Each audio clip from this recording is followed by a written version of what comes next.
Hi everyone, in front of me I've got Blackview Tab 12 and let me share with you how to set camera timer on this device.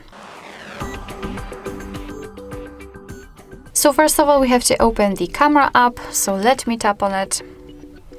And right here, since we're in the standard photo mode, we can take a look at this option bar, and on the second position from the right we've got the timer option, so let's tap on it. And here we've got 3, 5 and 10 seconds delay. So let me pick 10 seconds. All you have to do is to simply tap on the option you'd like to use. As you can see, this icon will be changed, so you can always see which countdown you've got set. What is more, it is highlighted in this kind of yellowish orangish color, so you will be always aware that you've got the timer set.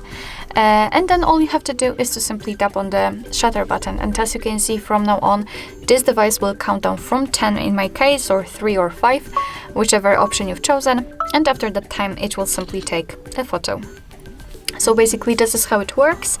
Of course you can turn it off just by tapping on this kind of timer icon without any countdown, and from now on your device will take photos right after touching the shutter button.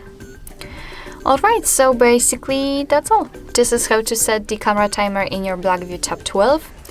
Thank you so much for watching. I hope that this video was helpful, and if it was, please hit the subscribe button and leave the thumbs up.